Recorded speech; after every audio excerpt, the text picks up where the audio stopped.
हरे कृष्णा कृष्ण कृष्ण हरे हरे, हरे राम राम राम हरे हरे। जय जय श्री चैतन्य, जय हो नित्यानंदा, जय अद्वैत चंद्र, जय गौर भक्त वृंदा। जय जय श्री चैतन्य, जय हो नित्यानंदा, जय अद्वैत चंद्र, जय गौर भक्त वृंदा। जय जय श्री चैतन्य, जय हो नित्यानंदा, जय अद्वैत चंद्र, जय गौर भक्त वृंदा। हरे कृष्ण। तो आप सभी गौर प्रेमी भक्तों का बहुत बहुत हार्दिक स्वागत। हम लोग मिलकर श्री चैतन्य भागवत पढ़ रहे हैं। कल हमने पढ़ा था कि किस प्रकार महाप्रभु आंदोलन शुरू कर दिए हैं। काजी कह रहा है मैं हरिनाम होने नहीं दूंगा, महाप्रभु कह रहे हैं मैं हरिनाम रुकने नहीं दूंगा। और महाप्रभु ने हर व्यक्ति को ये रिक्वेस्ट करी है कि आइए मिलके एक साथ भगवान का नाम लें। संध्या होते ही सब लोग पहुंच गए हैं महाप्रभु के घर अपनी मशाल लेके। हर बच्चे के पास अपनी मशाल है, स्त्री के पास अपनी और प्रभु के पास अपनी। एक से बढ़कर एक मशाल रेडी है। और महाप्रभु ने डिफरेंट डिफरेंट टोलियां बनाई और उन टोलियों में नृत्य करने का आदेश दिया। हर भक्त के पास अपनी करताल है, अपनी कोई वाद्य यंत्र है, और इन वाद्य यंत्रों को लेके कीर्तन में बजा रहे हैं सब। सोचो हजारों करताले बज रही हैं, हजारों मृदंग बज रहे हैं, और महाप्रभु गा रहे हैं। और महाप्रभु गा रहे हैं, उनको किसी माइक की भी जरूरत नहीं है।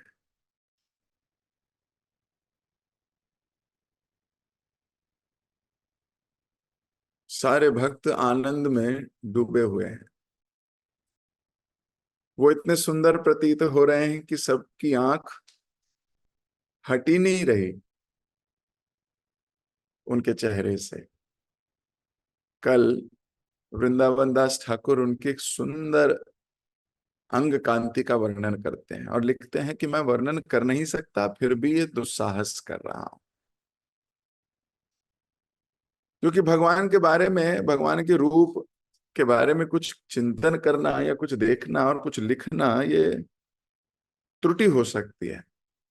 क्योंकि जितने वो सुंदर हैं उतनी सुंदरता का व्याख्यान कर नहीं सकते, और कर नहीं सकते तो क्या होगा, कम बताया गया है बहुत ज्यादा, तो क्या हुआ, अपराध हो गया।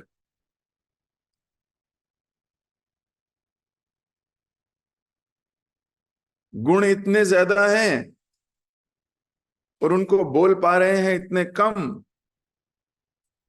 अब जीव अपनी यथाशक्ति उसके बारे में व्याख्यान करने का प्रयास करता है। अब है तो बहुत सारे, बोलता है थोड़े से, तो क्या हो गया, अपराध हो गया। ये जीव की लिमिटेशन है। और वही निंदा की बात होती है थोड़ी, पर करता है बहुत ज्यादा, फिर अपराध हो गया।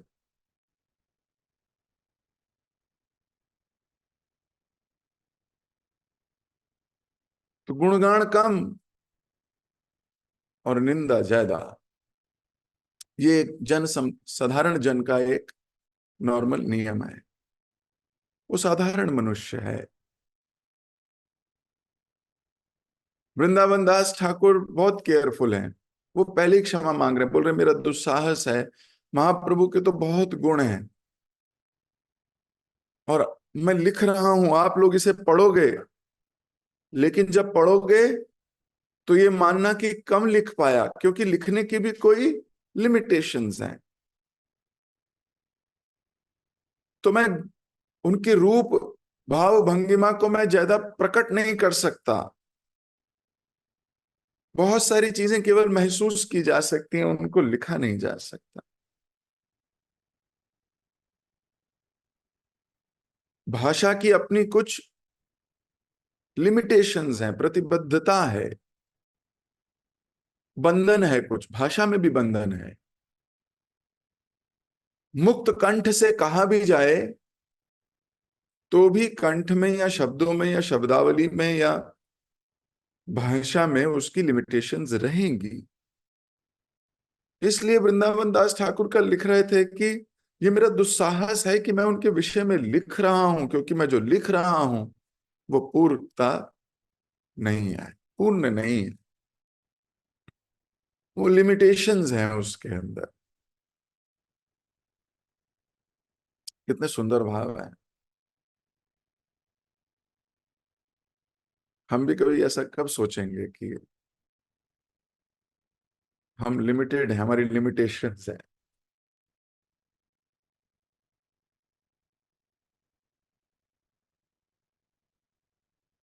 गुणगान का अवसर मिले तो खूब ढंग से गुणगान करना चाहिए। आपका अपना शुद्धिकरण होता है। हम दूसरे का व्याख्यान गुण कर रहे हैं तो वास्तव में अपने अहंकार पे चोट पहुंचती है। हम बताते हैं वो कितने महान हैं, वो भक्त कितने अच्छे हैं, उनमें कितने गुण हैं, अपनी प्यूरिफिकेशन होती है।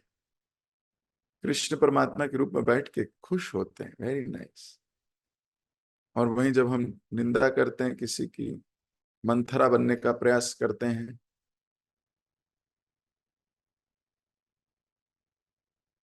आप बीती सुनाते हैं ना, बोलते हैं ना मेरे पे बीती है,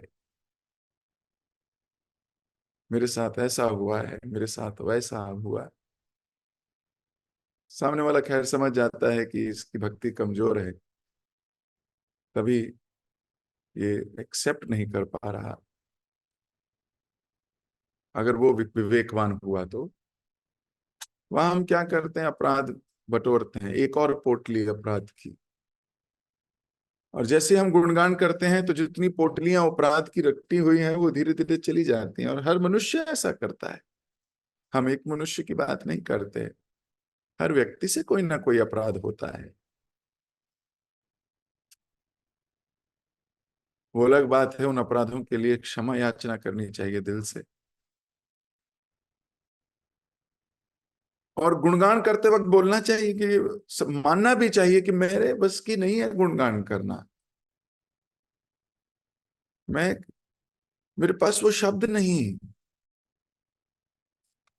इस भौतिक संसार की फीलिंग्स को आप एक्सप्रेस नहीं कर सकते शब्दों में, तो फिर आध्यात्मिक फीलिंग्स की क्या बात कही जाए। सारी भाषाओं में कुछ ना कुछ बद्धता है। मैं आपसे कहूं जरा इसको लिख के दिखाओ जरा। मैं घोड़े को करता हूं, लिखो। मैंने घोड़े को किया, बताओ क्या लिखोगे इसको। शब्द ही नहीं है लिखने के लिए, लेकिन फिर भी बात बन गई ना। गाय को घोड़े को लोग बोलते हैं, है ना। अभी तो लिखोगे क्या लिखोगे, बद्धता है। कोई लिपि नहीं, कोई कोई शब्दकोश नहीं इसको लिखने के लिए, इसको तो बस किया गया। इसी प्रकार गुणगान करते वक्त भी कई चीजें ऐसी हैं जो आपका हृदय नाच रहा होगा उस भक्त की गुणगान देखने देखकर। अगर हमारा हृदय पवित्र है तो आप उसको व्याख्यान करने लगोगे, आंखें भर आएंगी, रोंगटे खड़े होंगे, आप बोल नहीं पाओगे, कंठ अवरुद्ध होगा, बस महसूस करा जा सकता है सभा में, और उसको लिपिबद्ध करना बड़ा मुश्किल है। इसलिए वृंदावन दास ठाकुर पहले लिख रहे हैं, ये मेरा दुस्साहस है, मैं लिख रहा हूं, आप भक्तगण हो, पहचान जाओ मैं क्या कहना चाहता हूं, महसूस कर लो।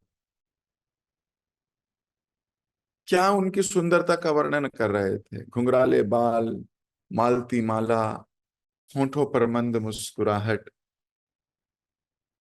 तिलक की रेखाएं, नृत्य कीर्तन करते हुए भुजाओं को आकाश में उठा लेते थे, हलचल के साथ उनके गले में जो माला थी वो डोलती थी, इधर उधर घुटनों तक की माला थी। नयन यमुना बहे अनिबार, नैनों में से यमुना बह रही थी, रोंगटे खड़े हुए थे, बहुत कुछ कल वर्णन किया। मुस्कुराते थे तो दोनों दंतावली, दांतों की जो लाइन है वो स्पष्ट दिखती थी, उनकी जो आईब्रोज हैं वो कान तक, सॉरी, हाँ कान तक फैली हुई थी, अत्यधिक वर्णन किया। हजारों लाखों लोग थे वहां, सब उद्घोष कर रहे थे, नामों का कीर्तन कर रहे थे, आनंद में डूब रहे थे।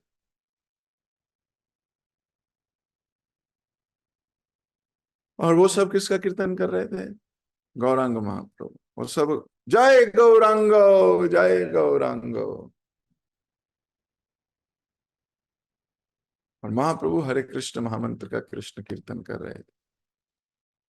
नागरिकों ने केलों के वृक्ष, पानी के मटकों, आम की पत्तियों, हरे नारियल से अपने दरवाजों को सजाया हुआ था। सोचो, शाम को नगर कीर्तन है और दिन भर मेडिटेशन हुई है, दिन भर उसकी प्लानिंग हुई है। प्रत्येक घर में घी के दीपक जगमगा रहे थे, वेदियां नवैद भरे थालों से सजी हुई थी। ये सब कार्य ऐसे हो रहे थे मानो कोई अदृश्य वाणी इन्हें करने का आदेश दे रही हो।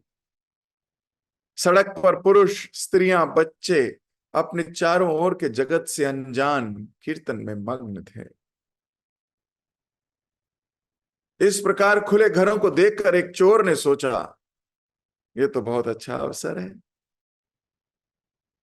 परंतु उसी क्षण जैसे ही उसके कानों में कीर्तन की ध्वनि ने प्रवेश किया, वह चोरी भूलकर नृत्य कीर्तन में आ जुड़ा, भूल गया कि मैं तो चोर हूं।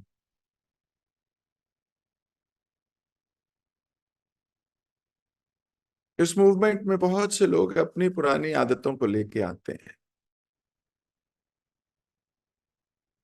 कोई मटेरियल डिजायर को लेके, कोई अपने गंदे स्वभाव को लेके, कोई अपनी गंदी हैबिट्स को लेके, कोई लूटने के भाव से, भोगने के भाव से, किसी ना किसी भाव से इस मूवमेंट के साथ जुड़ते हैं लोग।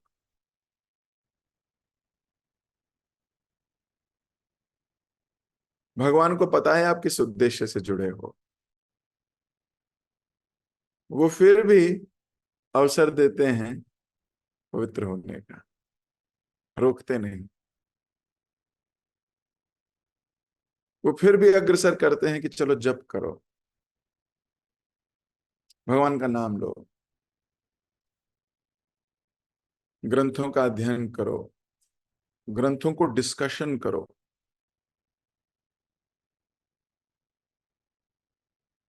धीरे धीरे धीरे धीरे चित्त की मैल चली जाती है। ऐसे हम कई भक्तों को जानते हैं जो किसी और उद्देश्य से आए थे, लेकिन भक्तों के साथ जुड़कर भक्ति में इतने मग्न हो गए कि अब सब पुराने उद्देश्य भूल गए।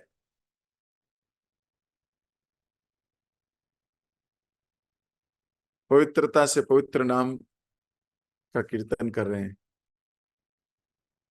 तो वो चोर भी जो चोरी के उद्देश्य से आया था, कृष्ण का कीर्तन सुना, भूल गया कि वो चोर है। सड़कों पर जहां तहां खील फैली थी, और जैसे जैसे जुलूस आगे बढ़ रहा था, वैसे वैसे लोग उस पर सिक्के फेंकने लगे। भीड़ से अनेक लोग जुलूस में आ जुड़े, जिससे जुलूस की संख्या बढ़ने लगी। आज नवद्वीप में दो गंगा बह रही थी, एक जल के रूप में और दूसरी संकीर्तन करते इस अथाह जन समुदाय के रूप में। स्वर्णिम आभा से युक्त श्रीमन महाप्रभु को चारों ओर से घेर कर लोग नृत्य कीर्तन कर रहे थे। सबने महाप्रभु को घेरा हुआ था।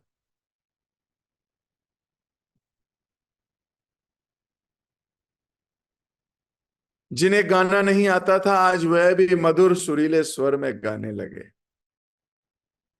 महाप्रभु मुरारी, मुकुंद, दत्त, रामाई, गोविंद, वक्रेश्वर, वसुदेव तथा अन्य सर्वश्रेष्ठ गायकों से घिरे थे। तो महाप्रभु के आसपास सब स्वाभाविक गायक हैं, जिनको भगवान ने बहुत सुंदर कंठ दिया है। भगवान ने हर एक को कोई योग्यता दी है। वो योग्यता अगर भगवान की सेवा में एंथुजियाज्म के साथ ना लगाई जाए, तो वो योग्यता इस संसार की भौतिक चीजों में लग जाएगी। व्यक्ति को मेहनत करनी चाहिए, उस योग्यता को भगवान की सेवा में लगाने का प्रयास करना चाहिए, ललायित होना चाहिए और अपना एंथुजियाज्म दिखाना चाहिए। कई बार हम सोचते हैं हमारी योग्यता तो पता ही है, अपने आप हमें लगा लेंगे जब हमें जरूरत होगी। नहीं, एंथुजियास्टिकली सेवा मांगनी चाहिए। और कई बार प्रश्न आता है, प्रभु जी कितनी बार मांगनी चाहिए? बार बार मांगनी चाहिए, जीवन के अंत तक मांगनी चाहिए।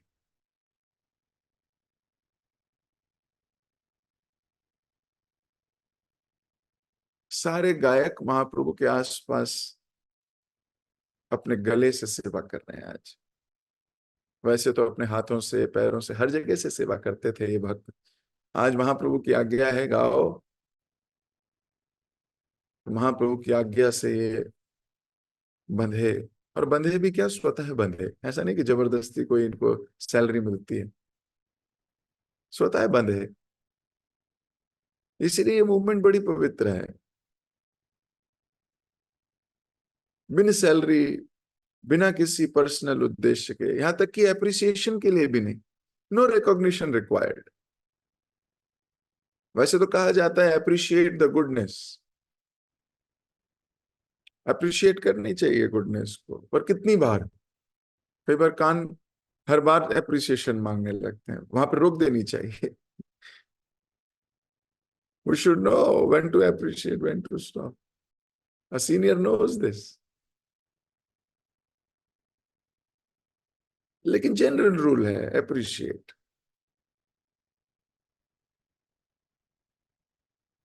इधर सबके सब गायक महाप्रभु के संग कीर्तन कर रहे हैं। महाप्रभु के दोनों ओर नित्यानंद, नित्यानंद प्रभु और गदाधर पंडित दोनों नाच रहे हैं,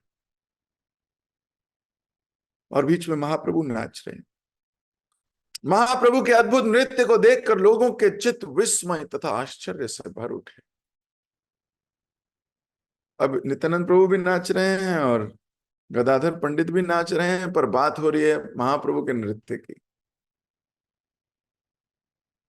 अब इनमें से किसी के मन में ये नहीं आ रहा कि नाच तो मैं भी रहा हूं, मुझे क्यों नहीं देख रहे?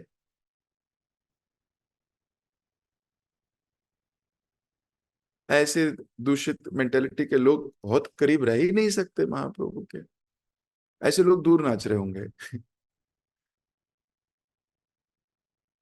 सेल फोन लेके। महाप्रभु के करीब तो वो नाच सकता है जो महाप्रभु को सपोर्ट कर सके। Supporting role is more powerful than the main role.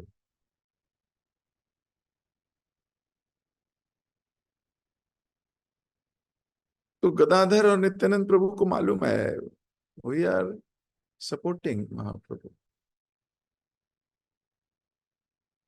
अद्भुत नृत्य कर रहे हैं दोनों, लेकिन उनके नृत्य का एकमात्र उद्देश्य है महाप्रभु को प्रसन्न करना। अद्भुत दृश्य था वह। अब लेखक लिख रहे हैं अद्भुत दृश्य था वह। अगर आपके दिमाग में भी बन रहा है तो आप देख सकते हो कितना अद्भुत है। नर्तक मृदंग की ताल पर नृत्य कर रहे थे और जलती हुई मशालें भी मानो नृत्य में उनका सहयोग दे रही थी। कैसे? अग्नि हर वक्त नाचती है। आप अग्नि को कभी स्थिर नहीं देखोगे, एकदम सीधी देख। कभी मशाल जलाई हो और अग्नि एकदम सीधी हो, ऐसा रॉकेट में होता है बस। वो जब अग्नि को प्रेशर लगाया जाता है हवा से तो वो सीधी बनती है। लेकिन अग्नि स्वतः है, जो उसका स्वभाव है वो हर वक्त नृत्य का स्वभाव है। अग्नि धधकती रहती है। तो अग्नि मानो सहयोग कर रही थी महाप्रभु के नृत्य का। देखिए लेखक का दृष्टिकोण देखिए आप। इसे बोलते हैं प्यार, इसको बोलते हैं प्रेम। नहीं तो कईयों की आंखें उस अग्नि पे गई होगी। बहुत लोगों ने देखा होगा कौन डांस कर रहा है, बोले वक्रेश्वर डांस कर रहा है, नित्यानंद प्रभु डांस कर रहे हैं, गदाधर डांस कर रहे हैं, महाप्रभु डांस कर रहे हैं। बोले और मुकुंद कर रहा है, बोले रमाई कर रहा है, और वसुदेव कर रहा है, और बस वो सारे लोग कर रहे हैं। इनकी दृष्टि यहीं तक है। और प्रेमी की दृष्टि किधर है? वो कह रहा है ना ना ना, अग्निदेव भी साथ दे रहे हैं। मशालों में हजारों मशालें आसपास, वो सब भी नृत्य कर रही हैं, वो सब भी सपोर्ट कर रही हैं महाप्रभु। रात चढ़ रही थी परंतु फिर भी नृत्य करती चंद्र कांति ने से नहाए श्री चैतन्य महाप्रभु की देह स्पष्ट दिख रही थी। अब अंधेरा हो गया है, लेकिन चैतन्य महाप्रभु चमक रहे हैं, साक्षात दिखाई पड़ रहे हैं, दूर से दिखाई दे रहे हैं। और कैसी देह है? चंद्र कांति से नहाई। चंद्र कांति मतलब चांद की रोशनी। जो सूर्य की रोशनी है उसमें गर्मी है, वो पिघलाती है, गर्म लगता है, बहुत ज्यादा देर तक नहीं बैठ सकते। लेकिन चंद्रमा की जो रोशनी है वो शीतल है, वो ठंडक प्रदान करती है, चित्त में भी ठंडक प्रदान करती है, शरीर में भी ठंडक प्रदान करती है। तो महाप्रभु की तुलना अभी चंद्र कांति से की जा रही है कि चमक तो है लेकिन ठंडी।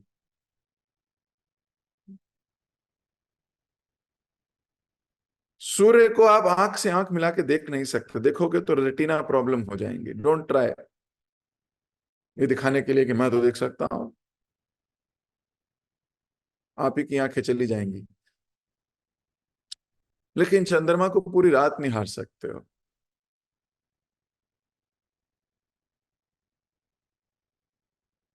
और बहुत सुंदर लगते हैं चंद्र, है ना, चांद।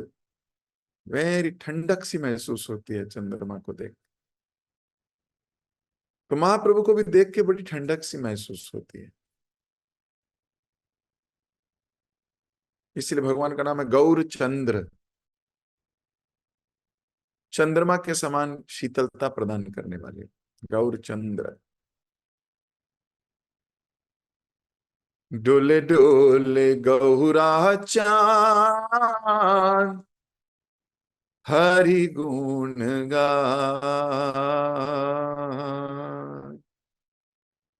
गौरा चांद, गौर चंद्र।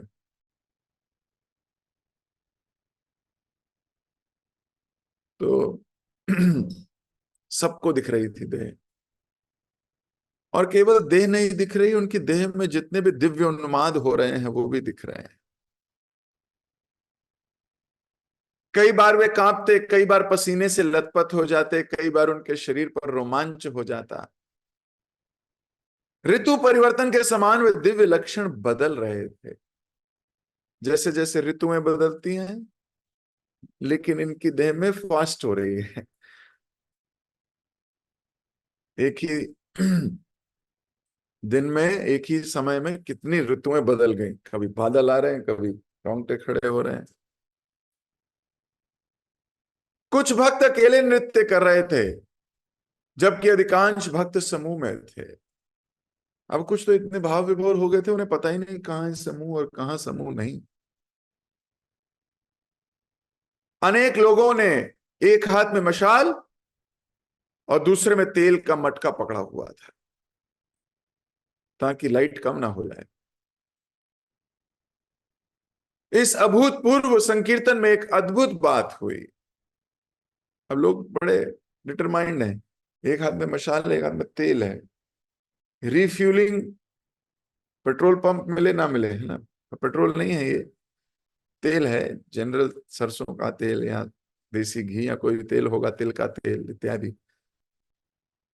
तो उसका कोई चार्जिंग स्टेशन तो होता नहीं कि लगाया भैया भर दो। तो क्या करना पड़ता है, साथ में लेके जाना पड़ता है। तो लोगों को पता था कि बहुत देर होने वाली है, और लोगों को पता था सेवा में कोई विघ्न नहीं आना चाहिए। और सौभाग्य से सारे भक्तों को महाप्रभु का नृत्य देखने का अवसर मिल रहा है। अभी तक तो कमरे के अंदर होता था, आज बाहर हो रहा है। जिस प्रकार जगन्नाथ जी अपने गर्भगृह में सबकी सेवा स्वीकार करते हैं, लेकिन जब वो रथ पे आरूढ़ होकर निकल जाते हैं, तो भी उनको प्रॉपर भोग लगता है, आरती होती है जगह जगह। तो सारे लोग देख सकते हैं, अरे आरती ऐसे होती है। वैसे ही महाप्रभु अभी तो बंद दरवाजे में किया करते थे कीर्तन, आज बाहर निकल के हो रही है। सबको दिख रहा है क्या हो रहा है। लेकिन एक अद्भुत बात हुई। नवद्वीप वासियों की देह में वैकुंठ वासियों के लक्षण प्रकट होने लगे। प्रत्येक व्यक्ति की चार भुजाएं प्रकट हो गईं। परंतु संकीर्तन में निमग्न होने के कारण उनका ध्यान अपने शरीर में हुए परिवर्तन पर नहीं गया। प्रतीत होता था मानो पूरा वैकुंठ धरती पर उतर आया हो। लेकिन लोगों को इस बात का कोई इल्म नहीं, कोई ज्ञान नहीं, कोई बोध नहीं। सब मस्त है नाचने में। गंगा के किनारे नृत्य करते हुए महाप्रभु श्री कृष्ण रूप में प्रकट हो गए। वे बांसुरी बजा रहे थे। भक्तों ने अचानक कभी ऐसा दिव्य सुख का अनुभव नहीं किया था। सब लोग अपनी शारीरिक पहचान तथा अन्य समस्त शोक एवं पीड़ाओं को भूल गए। नाचते गाते हुए भूमि पर लोटपोट होने लगे। कुछ लोगों में न जाने कहां से साहस साहस भर गया, और वे सार्वजनिक घोषणा करने लगे, कहां है वे बदमाश काजी, जरा मुझे दिखाई देगा तो मैं उसका सर काट दूंगा। कीर्तन करते हुए क्रोध। ये क्रोध नहीं है, ये प्रेम है।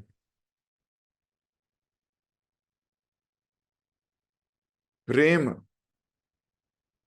की पराकाष्ठा है।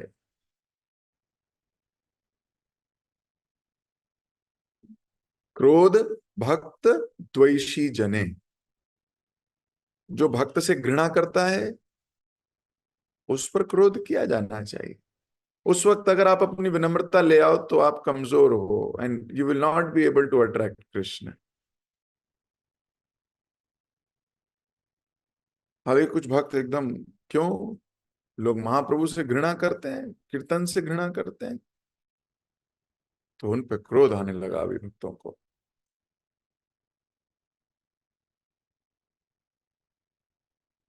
अन्य लोग पाखंडियों का नाम लेकर धरती पर पैर पटकने लगे, कई तो गुस्से में पैर नीचे जमीन पे उसका नाम लेकर, इसकी तो मैं बैंड बजा दूंगा।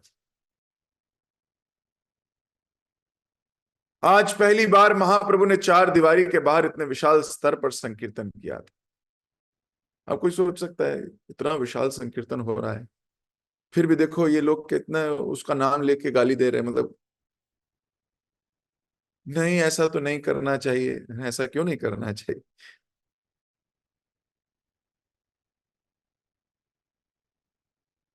पढ़िए।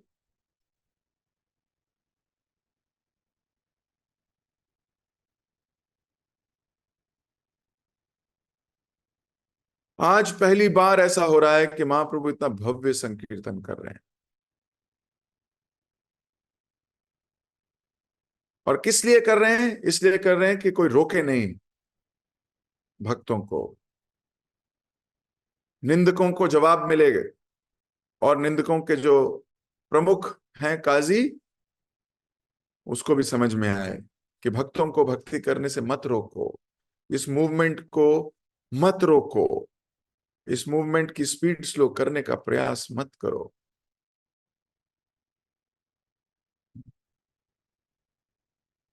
सब देवतागण अपने पार्षदों के साथ मनुष्यों का भेष बदलकर भीड़ में मिलजुल गए। क्या बात है, सारे देवता आ गए। सोचो, वन, वरुण, चंद्र, सूर्य, भेष बदला, गोपी ड्रेस पहनी,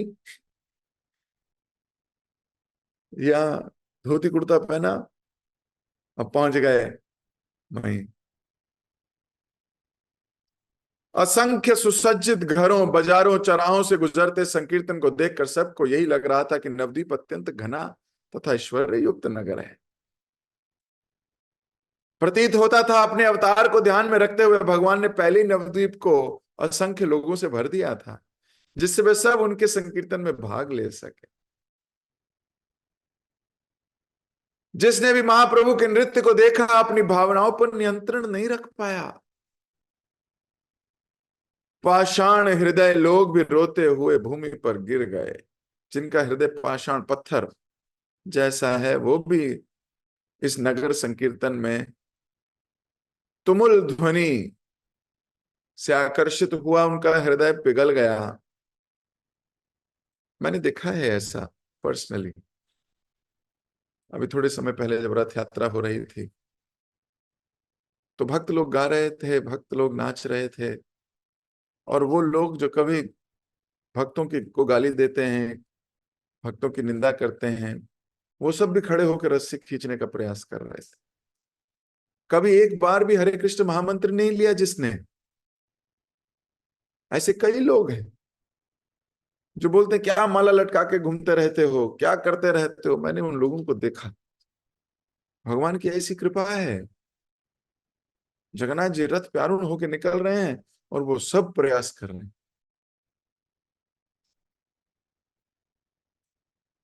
भगवान कृष्ण का कीर्तन गूंज रहा था, पाषाण हृदय वाले लोग भी पिघल रहे हैं। महाप्रभु नृत्य कर रहे थे और उन गले में पड़ी पुष्पमाला यहां वहां डोल रही थी।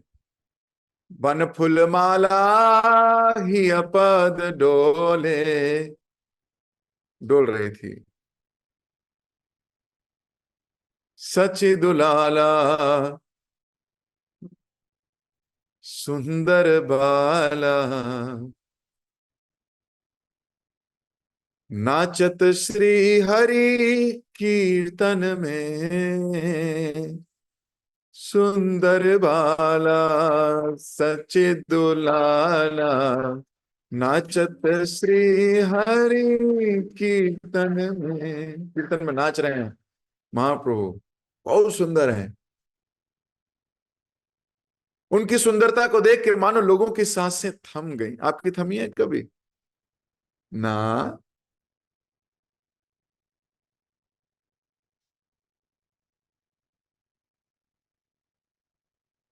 हमारी आंखों की सुंदरता का जो चश्मा है वो कहीं और फिट हो गया है। हमें तो इस भौतिक संसार की सुंदरता देखने की तीव्र लालसा है।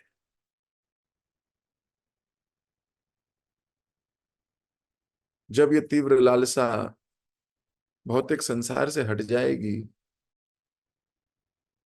और भक्तों पे या भगवान पे लग जाएगी, तो आपको उनकी सुंदरता का सही मायने समझ में आएंगे।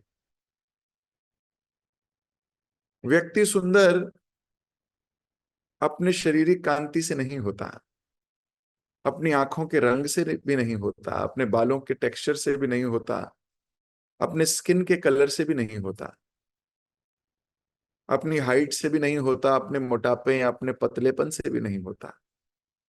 व्यक्ति सुंदर होता है अपने कंट्रीब्यूशन से।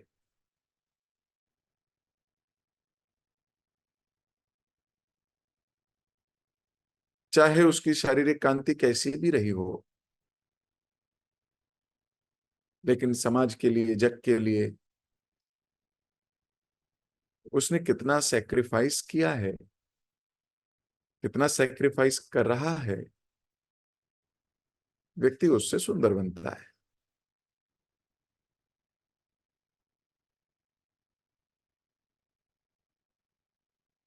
ये दृष्टि जब आती है, इसीलिए लिखा गया अंग्रेजी में, ब्यूटी लाइज इन द बिहोल्डर्स आई। आप क्या देखना चाहते हो वैसे आपको दिखेंगे। जब मथुरा में भगवान प्रवेश कर रहे थे तो यंग स्त्रियों को कामदेव प्रतीत हो रहे थे। माताओं को, वृद्ध माताओं को पुत्र स्नेह महसूस हो रहा था, उनके स्तनों से दूध बहने लगा।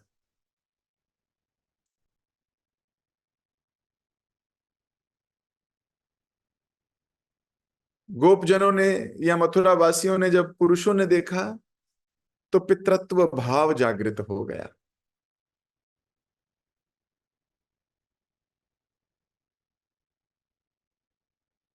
लेकिन जब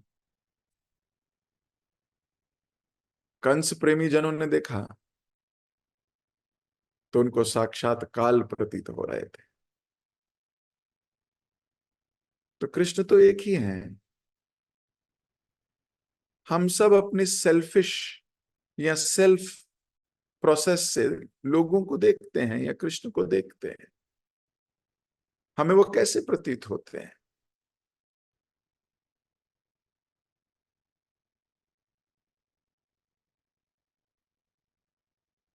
और हमारी देखने की दृष्टि भी थोड़े थोड़े दिन में बदलती है, ये बात भी सत्य है।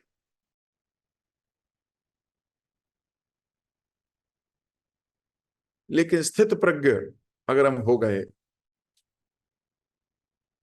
व्यवसायत्मिका बुद्धि एक कुरु नंदना, यहां पहुंच गए, नहीं, कृष्ण हमें हमेशा अट्रैक्टिव लगेंगे, भले ही वो हमारे जीवन में कष्ट दें। ऐसे डिवोटीज वो हमेशा हमें अट्रैक्टिव लगेंगे, भले ही हमारे साथ उनका आदान प्रदान अच्छा नहीं हो रहा, भला हमारी एक्सपेक्टेशन में वो खरे नहीं उतर रहे। लेकिन इसका अर्थ ये नहीं कि हमारा भाव बदल जाए, नहीं। Still as attractive as they were. कोई जीवन में कष्ट आया, हम भगवान से दृष्टि थोड़ी चेंज कर लेते हैं कि नहीं नहीं, इस बार भगवान ने मेरी हेल्प नहीं की, इसका मतलब ही डजंट लाइक मी, इनको मुझसे प्यार नहीं है। देखना, मेरा एग्जाम में मैं फेल हो गया, भगवान मेरी हेल्प नहीं कर रहे, मैं इतना कर रहा हूं इनके लिए, गिनवाऊं मैंने क्या क्या किया। सुबह उठा, मालूम है आपको मेरे को सुबह उठाना कितना मुश्किल काम है। मैं उठा, फिर मैंने क्या किया, नहाया, ये दूसरा बड़ा काम कर दिया मैंने। मैं तो नहाया नहीं 20-20 दिन। मैं नहाया तुम्हारे लिए कृष्ण, फिर फिर देखो मेरे घर को आके देखो, मैंने पूरा दिए का 5 वाला दिया खरीदा हुआ है। अपने लिए थोड़ी खरीदा है, कृष्ण तुम्हारे लिए खरीदा है। अगरबत्तियों के झुंड है मेरे घर में, अगरबत्तियों के झुंड हैं, मोगरा वाली, चंदन वाली। वो सब अगरबत्तियां आपस में बात करती हैं, देख मैं कितनी, मेरे अंदर गुलाब वाली फूल। वो कहती है नहीं नहीं, मैं मोगरा वाली हूँ। किसके लिए? तुम्हारे लिए लाया हूं मैं। फिर माचिस भी नहीं, मैंने लाइटर खरीदे हैं बढ़िया वाले तुम्हारे लिए, अच्छे। घंटी देखो मेरे, कितनी जबरदस्त घंटी है मेरे पास। मंगला आरती करता हूँ तुम्हारी, सीखी, याद करी, मालूम है कितना मुश्किल है याद करना।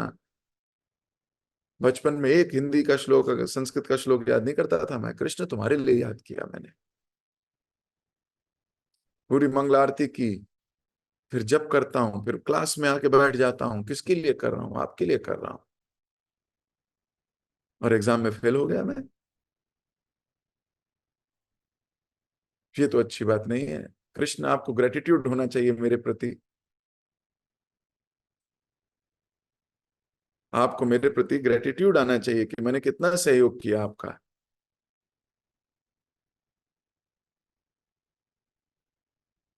इतनी सेवा करी मैंने आपकी, भोग लगाता हूँ, पता है आपको?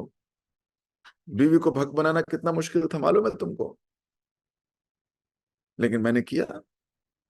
मैंने उसको धीरे धीरे बुद्धिमानी से, ऐसे करके वैसे करके, बहला के फुसला के, प्यार भरे वचन बोलकर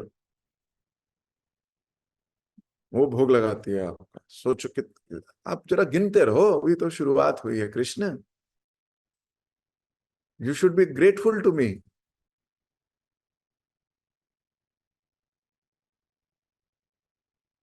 आपको कृतज्ञता होनी चाहिए। और आपने क्या किया? आपने मेरा साथ नहीं दिया जब मुझे आपकी सबसे ज्यादा आवश्यकता थी।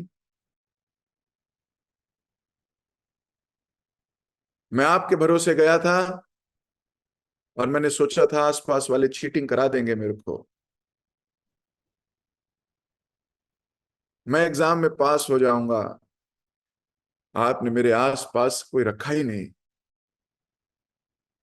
मैं क्लास में घुस रहा था तो आसपास वाले बोले तू पढ़ के आया है ना। मैं तो उन पे डिपेंडेंट होके गया था। मैंने सोचा था आप दिव्य ज्ञान हृदय प्रकाशितो, और मैं फेल हो गया। आपने मेरी सहायता नहीं करी भगवान। क्या फायदा? मैं जन जन को जाके बताऊंगा, कोई फायदा नहीं है।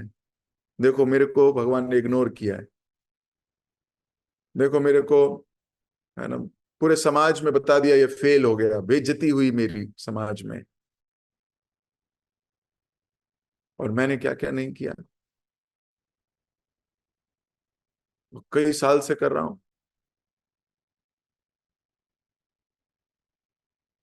This is not the right approach.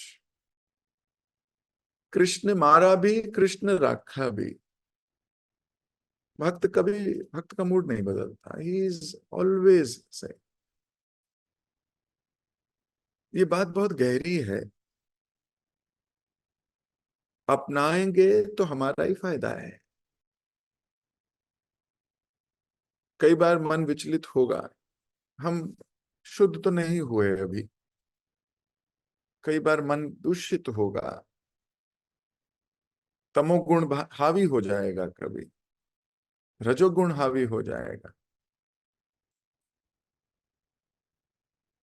अलग अलग भाव हृदय में बनेंगे, पर कृष्ण आप मेरे प्राणनाथ हैं। ऐसे ही वैष्णव जन हमारे प्राणनाथ हैं। हमारा जैसा रिश्ता वैष्णवों से है, वास्तव में वही रिश्ता हमारा कृष्ण से है। हम ये नहीं कह सकते कि वैष्णवों से तो हमारी चलो नहीं बनती, पर कृष्ण तो हमारे एक सा एक हैं, बिल्कुल गलत है। It is not possible.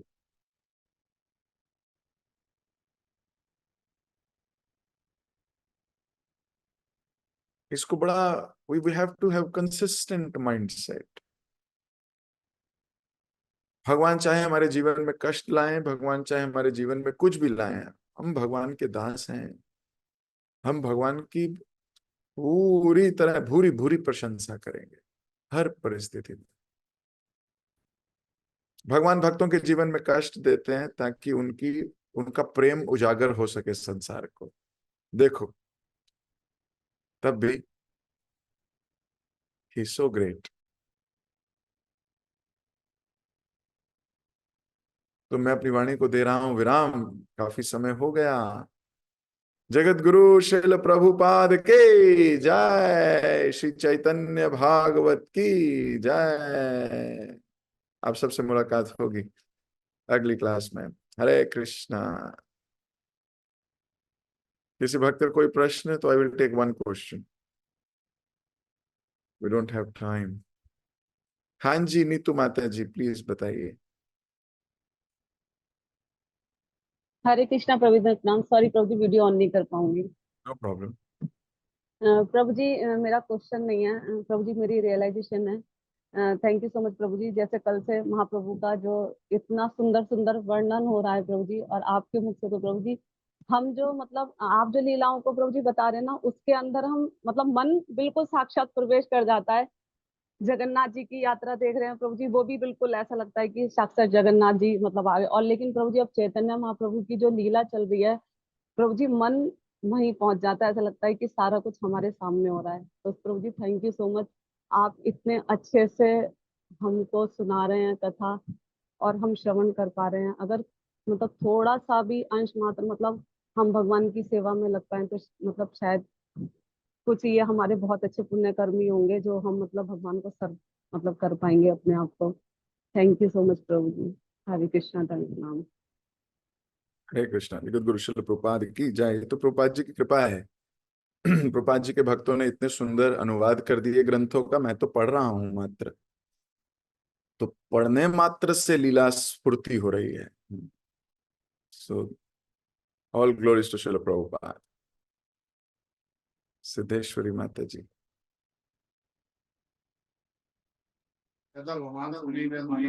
हरे कृष्णा प्रभु जी, धन्य प्रणाम। हरे कृष्ण। थैंक यू प्रभु जी।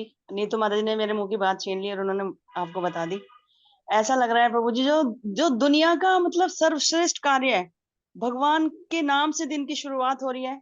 इससे परम सौभाग्य हमारा क्या होगा प्रभु जी। तहे दिल से आपका धन्यवाद। इतनी मेहनत करते हो।